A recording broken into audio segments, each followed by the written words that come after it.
بسم الله والصلاة والسلام على رسول الله أما بعد. قال الله تبارك وتعالى: وكلوا واشربوا حتى يتبين لكم الخيط الأبيض من الخيط الأسود من الفجر ثم أتموا الصيام إلى الليل. وقال النبي صلى الله عليه وسلم: تسحروا فإن في السحور بركة. محترم دینی بھائیو، آج کا جو موضوع لے کر کے میں آپ کے سامنے حاضر ہوا ہوں وہ ہے سحری کے احکام و آداب۔ دوستو، روزہ رکھنے کے لیے جو رات کے اندر ہم کھانا کھاتے ہیں اس کو جو ہے سحری کہا جاتا ہے، جیسا کہ اصحاب اللغت نے کہا ہے کہ ما یؤکل فی وقت السحر وهو آخر اللیل، کہ سحری وہ کھانا جو رات کے آخری حصہ میں کھایا جاتا ہے اس کو سحری کہا جاتا ہے۔ دوستو، یہ سحری کا کھانا کیا ہے، اس کا حکم کیا ہے، کیا یہ واجب ہے، ضروری ہے؟ اگر کوئی شخص سحری چھوڑ دے یا کسی طریقے سے سحری اس سے چھوٹ جائے، رات کے اندر وہ سو جائے، نیند غالب اس کے اوپر آ جائے اور جب اس کی جو ہے آنکھ کھلی تو دیکھا کہ اذان ہو رہی ہے فجر کی، تو کیا ایسی صورت میں دن کے اندر وہ اپنے روزہ کو مکمل کرے گا یا چھوڑ دے گا؟ کیونکہ بہت سارے بھائی انجانے میں اس چیز سے غافل ہیں اور وہ سمجھتے ہیں کہ اگر سحری نہ کر سکا کسی وجہ سے تو دن کے اندر وہ روزہ بھی چھوڑ دیتے ہیں، سوچتے ہیں کہ اس کا روزہ نہیں ہوگا۔ اس لیے سب سے پہلے دیکھتے ہیں کہ سحری کا حکم کیا ہے۔ سحری کھانا یہ نبی کریم صلی اللہ علیہ وسلم کی سنت ہے، یہ مستحب ہے۔ اگر کوئی شخص کسی سے سحری چھوٹ جائے کسی وجہ سے تو اس کے روزہ کے اوپر کوئی اثر نہیں پڑے گا، بلکہ وہ دن کے اندر روزہ رکھے گا، اس کو روزہ نہیں چھوڑنا چاہیے۔ اگر روزہ چھوڑتا ہے تو پھر وہ گنہگار ہوگا اور اس کے اوپر قضا ہے۔ اور یہ نبی کریم صلی اللہ علیہ وسلم کی، جیسے میں نے کہا کہ سنت ہے، اور یہ نبی کریم صلی اللہ علیہ وسلم کی سنت قولی اور سنت فعلی سے ثابت ہے، جیسا کہ اللہ کے رسول صلی اللہ علیہ وسلم نے کہا کہ تسحروا فإن فی السحور برکہ، متفق علیہ روایت ہے کہ سحری کھایا کرو اس لیے کہ سحری کھانے میں برکت ہے۔ تو یہ اللہ کے رسول صلی اللہ علیہ وسلم کی سنت یا حدیث قولی سے ثابت ہے۔ اسی طریقے سے یہ نبی کریم صلی اللہ علیہ وسلم کی سنت فعلی سے بھی ثابت ہے، جیسے کہ حضرت انس بن مالک رضی اللہ تعالی عنہ فرماتے ہیں، صحیح مسلم اور صحیح بخاری کی روایت ہے، فرماتے ہیں کہ ان زید بن ثابت رضی اللہ تعالی عنہ حدثہ انہم تسحروا مع النبی صلی اللہ علیہ وسلم ثم قاموا الى الصلاة۔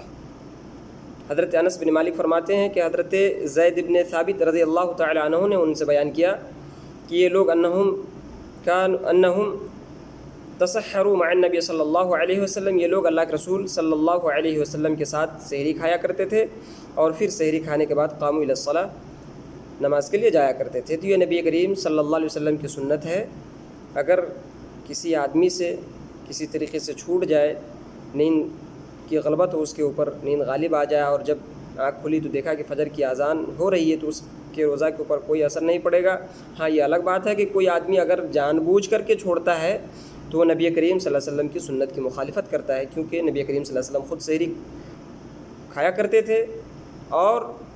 اپنی امت کو بھی سحری کھانے کا حکم دیا کرتے تھے۔ اس لیے جان بوجھ کر کے سحری کو چھوڑنا یہ نبی کریم صلی اللہ علیہ وسلم کی سنت کی مخالفت ہے۔ اس لیے جو ہے سحری کو نہیں چھوڑنا چاہیے، کچھ بھی ہو سحری، تھوڑا سا بھی ہو سحری کرنا چاہیے، کیونکہ سحری کے بڑے فضائل ہیں، اس کی بڑی فضیلت ہے۔ اللہ کے رسول صلی اللہ علیہ وسلم نے کہا کہ سحری کھاؤ اس لیے کہ سحری کھانے میں برکت ہے۔ دوستو، ہمیں کیسے پتہ چلے گا کہ سحری کی برکت کیا ہے اور یہ کیسے جو ہے حاصل ہوتا ہے، ان کی برکت کیسے حاصل ہوتی ہے؟ پہلی چیز یہ نبی کریم صلی اللہ علیہ وسلم کی سنت ہے، اور اگر ہم نبی کی سنت سمجھ کر کے اس کو کرتے تو اس میں اتباع سنت ہے، اتباع رسول ہے۔ اور کوئی آدمی اگر نبی کریم صلی اللہ علیہ وسلم کی سنت کی اتباع کرے تو اس پر اس کو اجر ملے گا، اس کو جو ہے اجر سے نوازا جائے گا۔ تو اس طریقے سے بھی ایک برکت ہے کہ سحری ہم کھاتے ہیں لیکن سحری کھانے میں اجر بھی ہے، نبی کریم صلی اللہ علیہ وسلم کی سنت پر عمل کرنے کی وجہ سے اس پر ہمیں اجر ملے گا۔ اسی طریقے سے دوستو، سحری کے فضائل میں سے ایک فضیلت یہ بھی ہے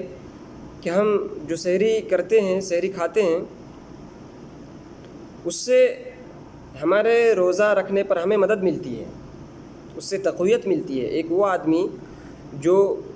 بغیر سحری کیے ہوئے روزہ رکھتا ہے اور ایک وہ آدمی جو سحری کر کے روزہ رکھتا ہے، دونوں کے روزہ میں دن کے اندر آپ کو فرق محسوس ہو جائے گا،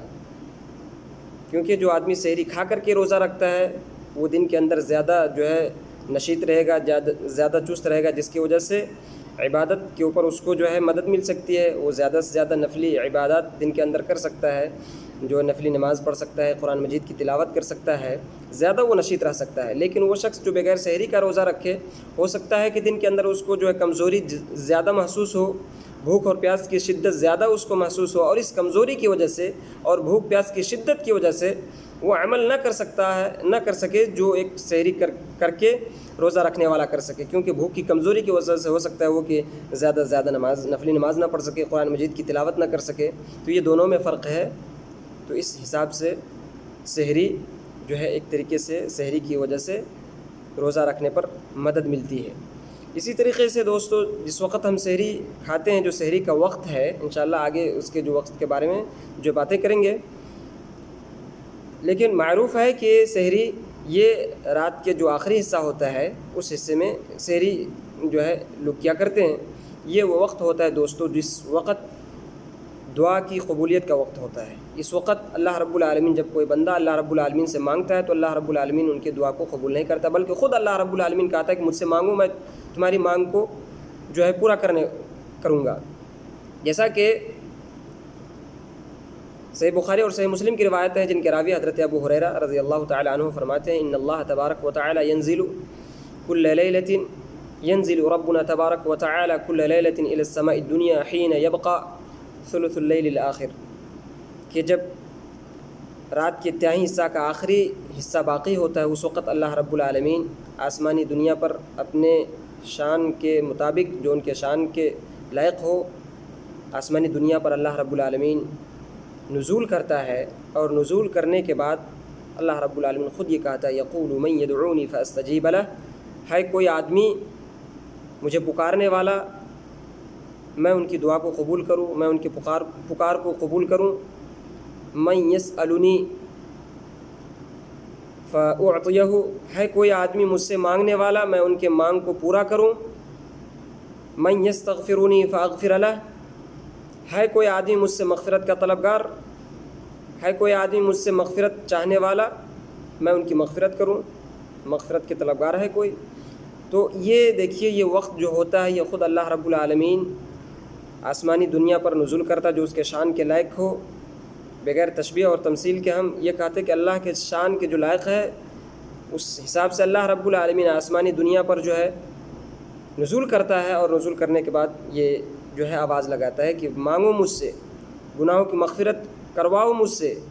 کوئی پریشانی ہو، کوئی چیز مانگنا چاہتے ہو تو مجھ سے مانگو، میں تمہاری مانگ کو قبول کروں گا۔ تو یہ وہ وقت ہوتا ہے جو سحری کا وقت ہوتا ہے دوستو۔ گرچہ سحری ہی کے بہانے یہ وقت ہمیں مل جاتا ہے، اگر کوئی آدمی سحری کرنے کے لیے اٹھتا ہے، سحری کھاتا ہے، سحری کھانے کے بعد اگر اس کے پاس کچھ وقت باقی ہو تو اس وقت میں اللہ رب العالمین سے وہ مانگے، تو یہ وقت اس کو سحری کی وجہ سے ملتا ہے۔ کیونکہ اگر کوئی آدمی سویا رہ جائے، فجر جب طلوع ہو جائے اور فجر کی اذان جب شروع ہو جاتی ہے تو یہ وقت ختم ہو جاتا ہے، اس کو یہ وقت نہیں ملے گا۔ تو اس حساب سے بھی یہ بڑی برکت ہے اس کے اندر، اور یہ بہت ہی اہم وقت جس وقت اللہ رب العالمین دعاؤں کو قبول کرتا ہے، یہ سحری کی وجہ سے اس کو مل جاتا ہے۔ اسی طریقے سے دوستو، یہ جو ہم سحری کرتے ہیں، یہ سحری ہمارے یعنی مومنوں کے روزہ اور اہل کتاب یہود و نصارہ کے روزہ کے درمیان جو ہے یہ فرق ہے۔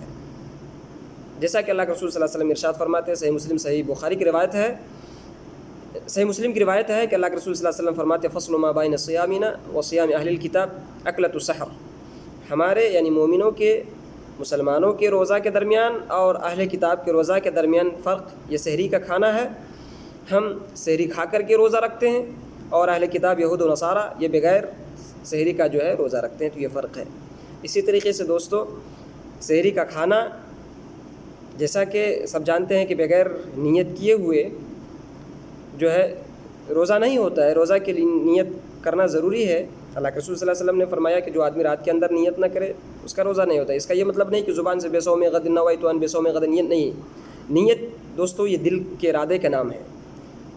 اور رات کے اندر اگر کسی نے سوتے وقت نیت کر لی دل کے اندر کہ کل اٹھ کر کے ہمیں جو ہے روزہ رکھنا ہے، تو اس کی نیت ہو گئی. زبان سے دوستو نیت کرنا اور یہ کہنا نویت ان بصوم غد یا اس طریقے سے جو بھی الفاظ ہیں یہ بدعت ہے. یہ کسی بھی حدیث کے کسی بھی کتاب میں یہ الفاظ ثابت نہیں ہیں، یا اس طریقے سے کوئی بھی روایت اللہ کے رسول صلی اللہ علیہ وسلم سے ثابت نہیں، بلکہ اللہ کے رسول نے کہا انما الاعمال بالنیات. نیتوں کا دار و مدار یہ جو ہے عملوں کا دار و مدار نیتوں پر ہے، اور نیت یہ دل سے کی جاتی ہے، زبان سے نہیں کی جاتی ہے. تو سحری کا کھانا خود ایک یہ نیت ہے. آدمی سحری کیوں کھاتا ہے؟ سحری کھانے کا مطلب ہی ہے کہ وہ کل روزہ رکھے گا. اگر کوئی آدمی شام میں سوتے وقت یا ان کے ذہن سے بات اتر گئی کہ کل جو ہے روزہ رکھنا ہے، سحری کھانے کے لیے اٹھا تو آٹومیٹک اس کی نیت ہو گئی. تو نیت پہ بھی ایک مدد ملتی ہے کہ آپ سحری کھا رہے ہیں، آپ کی نیت ہو جا رہی ہے، زبان سے نیت کرنے کی جو ہے ضرورت نہیں. تو یہ چند جو ہے فضائل ہیں سحری کے. اس کے بعد دیکھتے ہیں دوستو کہ سحری میں کیا کھانا چاہیے. ویسے عام طور پر سحری میں جو بھی چیز آپ کو میسر ہو، جو جائز چیز ہے، جو حلال چیز ہے، انسان اس کو کھا سکتا ہے، اس میں کوئی حرج نہیں ہے. لیکن قربان جائیے نبی کریم صلی اللہ علیہ وسلم پر کہ اللہ کے رسول صلی اللہ علیہ وسلم نے کہا سحری میں کیا کھانا چاہیے، سب سے بہتر کیا ہے. اللہ کے رسول صلی اللہ علیہ وسلم نے ارشاد فرمایا نعم سحور المؤمن التمر، کہ کھجور مومنوں کی کتنی اچھی سحری ہے. تو بہتر ہے اگر آپ کو کھجور میسر ہو تو کھجور سے سحری کریں، یا نہیں تو کم سے کم اس حدیث پر عمل کرتے ہوئے سحری کھا کر کے کھانا کھانے کے بعد اگر کچھ کھجور آپ کے پاس میسر ہو تو اس حدیث پر عمل کرتے ہوئے چند کھجور اگر کھا لیتے ہیں تو یہ فضیلت آپ کو حاصل ہو جائے گی. اگر آپ کے پاس کھجور ہے تو کھجور کا استعمال کریں سحری میں، کیونکہ اللہ کے رسول صلی اللہ علیہ وسلم نے تعریف کی کہ کھجور مومنوں کی کتنی اچھی سحری ہے. تو کھجور کا اہتمام کرنا چاہیے اگر کسی کے پاس ہو تو. ویسے ضروری نہیں ہے، لیکن سنت پر اگر ہم عمل کرنا چاہتے ہیں، آپ کھانا کھا لیجئے، پانی پی لیجئے، یا اس کے بعد یا اس سے پہلے چند کھجور اگر آپ کے پاس ہو تو اس کو تناول کر لیں، تو یہ فضیلت آپ کو مل جائے گی. اس کے بعد دوستو یہ دیکھتے ہیں کہ سحری کا وقت جو اہم ہے، اور اسی میں جو ہے لوگ زیادہ تر الجھن میں پڑے رہتے ہیں کہ سحری کب سے کھانا چاہیے. اس میں تو کوئی مسئلہ نہیں ہے، کب تک کھانا چاہیے اس میں مسئلہ ہے. سحری جو ہے، سحری کا جو وقت شروع ہوتا ہے اس سلسلے میں علماء کے اقوال ہیں کہ آدھی رات سے سحری کا وقت شروع ہو جاتا ہے، اور آدھی رات سے لے کر کے طلوع فجر تک اس کا یہ وقت رہتا ہے. جیسا کہ اللہ نے کہا کلوا واشربوا حتى يتبين لكم الخيط الابيض من الخيط الاسود من الفجر ثم اتموا الصيام الى الليل، کہ تم کھاؤ پیو یہاں تک کہ صبح کا سفید دھاگا سیاہ دھاگے سے ظاہر نہ ہو جائے، یعنی فجر طلوع نہ ہو جائے. یعنی رات سے شروع کرو کھانے کے لیے یہاں تک کہ فجر طلوع نہ ہو جائے. دوستو اس جو آخری جو وقت ہے اس میں لوگ الجھن میں رہتے ہیں، اور بعض لوگ یہ کہتے ہیں کہ کیسے پتہ چلے گا کہ فجر طلوع ہو گئی، کیونکہ اللہ کے رسول صلی اللہ علیہ وسلم کے زمانے میں یہ لائٹ یا اس طریقے سے جو ہے جس طریقے سے آج ہم دیکھتے ہیں کہ شہروں میں جو ہے فجر طلوع ہوا یا نہیں، صبح صادق ہوئی یا نہیں، اس کو پتہ کرنا بہت مشکل ہے. کیونکہ جب اندھیرا ہو تو لوگ دیکھ کر کے پتہ کر سکتا ہے کہ ہاں فجر طلوع ہو گیا ہے، لیکن یہ لائٹ اور اس طریقے سے بجلی وغیرہ ہو تو پھر مشکل ہو جاتا ہے. تو اللہ کے رسول صلی اللہ علیہ وسلم کے زمانے میں بھی اس طریقے سے 2 اذانیں ہوا کرتی تھی. ایک اذان حضرت بلال رضی اللہ تعالیٰ عنہ رات کے اندر دیتے تھے، اور دوسری اذان حضرت عبداللہ ابن ام مکتوم رضی اللہ تعالیٰ عنہ دیتے تھے، جس کے اذان ہوتے ہی کھانا پینا جو ہے بند کر دیا جاتا تھا. اس سلسلے میں دوستو کہ کیا اذان کے وقت ابھی فی الحال جو تقویم کے حساب سے جو اذان ہوتی ہے، جو ٹائم ٹیبل بنایا گیا ہے اس حساب سے جو اذان ہوتی ہے، کیا اذان کے شروع ہوتے ہی ہمیں سحری کا کھانا پینا پانی پینا چھوڑ دینا چاہیے، یا اذان ہو رہی ہو کیا ہم کھا سکتے ہیں کہ نہیں کھا سکتے ہیں؟ اس سلسلے میں دوستو اللہ کے رسول صلی اللہ علیہ وسلم کی 2 روایتیں ملتی ہیں کہ کیا کرنا چاہیے. پہلی روایت ابو داؤد اور مسند احمد کی روایت ہے، جن کو امام البانی رحمۃ اللہ علیہ نے صحیح قرار دیا ہے. اللہ کے رسول صلی اللہ علیہ وسلم ارشاد فرماتے ہیں اذا سمع احدکم النداء والاناء على يده فلا يدعه حتى يقضي حاجته منه، کہ اگر تم میں سے کوئی آدمی اذان سن لے اور اس کے ہاتھ میں کھانے کی برتن ہو، پینے کی کوئی چیز ہو، تو اس کو فلا يدعه حتى يقضي حاجته منه، تو اس برتن کو نہ رکھے یہاں تک کہ اس برتن سے اپنی حاجت کو پوری نہ کر لے، یعنی اذان ہو رہی ہو تو وہ اس کو جو ہے کھا سکتا ہے۔ یہ پہلی روایت ہے۔ دوسری روایت حضرت عائشہ رضی اللہ تعالی عنہ کی ہے۔ حضرت عائشہ فرماتی عن عائشہ رضی اللہ تعالی عنہ عن النبی صلی اللہ علیہ وسلم انه قال ان بلالا كان يؤذن بليل فقال رسول الله صلی اللہ علیہ وسلم كلوا واشربوا حتى يؤذن ابن مکتوم فإنه لا يؤذن حتى يطلع الفجر، رواه البخاری۔ یہ دوسری روایت حضرت عائشہ فرماتی ہیں کہ اللہ کے رسول صلی اللہ علیہ وسلم نے ارشاد فرمایا کہ بلال رضی اللہ تعالیٰ عنہ یہ رات کے اندر اذان دیتے ہیں، اس لیے جب بلال اذان دے کلو وشربو تو کھاؤ اور پیو، یہاں تک کہ حضرت عبداللہ ابن مکتوم رضی اللہ تعالیٰ عنہ اذان نہ دے دے، اس لیے کہ جب فجر طلوع ہو جاتا ہے اس وقت یہ اذان دیتے۔ حضرت عبداللہ ابن مکتوم رضی اللہ تعالیٰ عنہ فجر ہونے کے بعد فجر کے طلوع ہونے کے بعد جو اذان دیتے ہیں۔ تو یہ دونوں روایتیں، پہلی جو روایت اللہ کے رسول صلی اللہ علیہ وسلم نے کہا کہ جب اذان ہو رہی ہو تمہارے ہاتھ کے اندر کھانا پینا تو نہ چھوڑو، یہ اذا سمع احدکم النداء، یہ پہلی اذان کے بارے میں، حضرت بلال کے اذان کے بارے میں اللہ کے رسول صلی اللہ علیہ وسلم نے کہا، جیسے کہ شراح حدیث محدثین جو حدیث کے شرح کرنے والے ہیں ان لوگوں نے کہا کہ پہلی روایت یہ حضرت بلال کے بارے میں ہے، اور جو دوسری روایت اللہ کے رسول صلی اللہ علیہ وسلم نے کہا کہ اذان ہوتے ہی چھوڑ دینا ہے، یہ حضرت عبداللہ ابن مکتوم رضی اللہ تعالیٰ عنہ کے بارے میں کہا۔ مسئلہ یہ رہا کہ کیا ابھی جو اذان ہو رہی ہے جس حساب سے تقویم کے حساب سے، تو کیا اذان کے شروع ہوتے ہی ہمیں کھانا پینا چھوڑ دینا ہے، یا اذان ہو رہی ہو ہاتھ کے اندر کچھ ہو اس کو کھا پی لیں تو کیا ہمارا روزہ ہوگا یا نہیں؟ اس سلسلے میں دوستو صالح عثیمین، عبداللہ ابن باز رحمۃ اللہ علیہ اور ان کے علاوہ جتنے بھی کبار علماء ہیں مملکہ کے اندر، ان لوگوں کا فتویٰ یہ ہے کہ یہاں کا جو تقویم بنایا گیا الحمدللہ مملکہ کے اندر، سعودی عرب کے اندر، ہر جو وقت ہوتا ہے اذان کا، یہ جیسے ہی وقت شروع ہوتا ہے اذان شروع ہو جاتی ہے۔ یا ان کا کہنا یہ ہے کہ فجر کے وقت جیسے ہی مؤذن نے اللہ اکبر کہا تو یہ آپ کو اطلاع دے رہا ہے کہ فجر طلوع ہو گیا ہے، اب کھانا پینا چھوڑ دینا۔ بہتر یہی ہے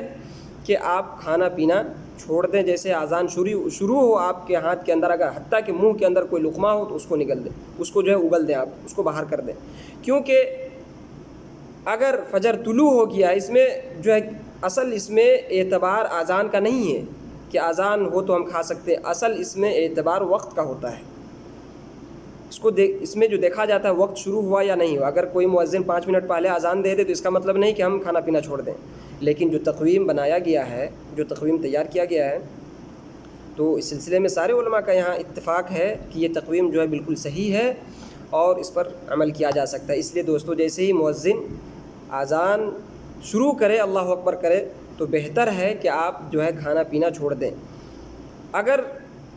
وقت نہیں، فجر طلوع نہیں بھی ہوا ہے تو 1-2 لقمہ کھا لینے سے یا کچھ گھونٹ پانی پی لینے سے ایسا نہیں ہے کہ آپ کو دن کے اندر بھوک اور پیاس نہیں لگے گی، لیکن خدا نخواستہ اگر فجر طلوع ہو گیا ہے، وقت شروع ہو گیا ہے، تو پھر آپ کا جو ہے روزہ باطل ہو جائے گا، آپ کا روزہ بیکار ہو جائے گا۔ اس لیے احتیاط اس میں یہی ہے، اور ہر جگہ جہاں بھی تقویم بنایا گیا ہے، ہر سٹی میں اس کے جو ہے ہر جگہ ہر شہر میں اس کے وقت کے حساب سے جو ہے یہ تقویم یا یہ ٹائم ٹیبل سحری کا بنایا گیا ہے، تو بہتر ہے کہ ہر جگہ جیسے ہی اذان شروع ہو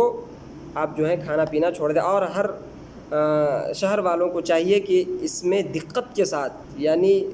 صحیح طریقے سے دیکھ کر کے تقویم بنائیں کہ اذان ہوتی، کیونکہ بہت شہروں میں دیکھا گیا ہے، بہت جگہ اس طریقے سے دیکھا گیا ہے کہ بعض جو ہے مساجد میں اذان ہو جاتی ہے، بعض مساجد میں 5 منٹ یا 10 منٹ کے فاصلہ کے بعد اذان ہوتی ہے، تو ایسا نہیں ہونا چاہیے۔ اس میں جو عوام شک میں پڑ جاتا ہے کہ کیا کرنا ہے، پہلی اذان کو فالو کرنا ہے، دوسری اذان کو فالو کرنا ہے۔ ایسے میں نے خود کئی جو ہے مسجدوں کے اندر دیکھا ہے، سنا ہے۔ یہاں نے مملکت کے اندر الحمدللہ جیسے ہی وقت شروع ہوتا ہے ہر مسجد کے اندر ایک ہی بار آپ کو اللہ اکبر کی اذان جو ہے آواز آپ کو سنائی دے گی۔ یہاں الحمدللہ یہاں ہر چیز جو ہے سنت کے مطابق ہوتی ہے. یہ نہیں کہ ہم اس مسلک کو فالو کرتے ہیں تو ہمارے یہاں وقت شروع نہیں ہوا ہے, ہم اس مسلک کو فالو, ایسا نہیں. الحمدللہ یہاں جیسے ہی وقت شروع ہوتا ہے, چاہے ظہر کا ہو, چاہے عصر کا ہو, چاہے مغرب کا وقت ہو, جو بھی وقت ہو, فجر کا وقت ہو, جیسے ہی الحمدللہ یہاں وقت شروع ہوتا ہے اذان شروع ہو جاتی ہے. یہاں یہ سب نہیں دیکھا جاتا ہے. اور یہ ہمارے یہاں عام طور پر انڈیا, پاکستان, بنگلہ دیش, نیپال وغیرہ میں دیکھا جاتا ہے. ایک گاؤں سے دوسرے گاؤں میں وقت جو ہے فرق ہو جاتا ہے. کسی کے یہاں جو ہے 5 منٹ بعد تاخیر جو ہے مغرب کی اذان ہوتی ہے, فجر کی اذان جو ہے ایک مسجد میں ہو جاتی ہے, دوسری مسجد میں جو باقی رہتی ہے, اور 5-10 منٹ کے بعد اذان ہوتی ہے. دوستو اس میں اگر روزہ اگر یہ ہوتا ہے تو یہ وہاں کے جو مسجد کے جو متولی ہیں, جو مسجد کے ذمہ دار لوگ ہیں, جو وہاں کے علماء ہیں, وہ مسئول ہوں گے. اس لیے دوستو خلاصہ کلام یہ ہے کہ اذان جیسے ہی شروع ہو آپ کے لیے بہتر ہے کہ آپ کھانا پینا چھوڑ دیں, جو منہ کے اندر, حتیٰ کہ آپ کے منہ کے اندر ہو, آپ اس کو نگل لیں, یا اس کو جو ہے باہر کر دیں, نگلے نہیں, اس کو اگل دیں, اس کو باہر کر دیں. یہ آپ کے لیے بہتر ہے. آج کا درس اسی پر میں اکتفا کرتا ہوں. اللہ رب العالمین سے دعا ہے کہ اللہ رب العالمین ہمیں اور آپ کو رمضان المبارک کے اندر زیادہ سے زیادہ نیک عمل کرنے کی توفیق عطا فرمائے. اللہ رب العالمین ہمارے نیک اعمال کو قبول فرمائے. اللہ رب العالمین ہمیں اور آپ کو زیادہ سے زیادہ نیکی کرنے کی توفیق عطا فرمائے. آمین. وآخر دعوانا الحمدللہ رب العالمین. والسلام علیکم ورحمۃ اللہ وبرکاتہ.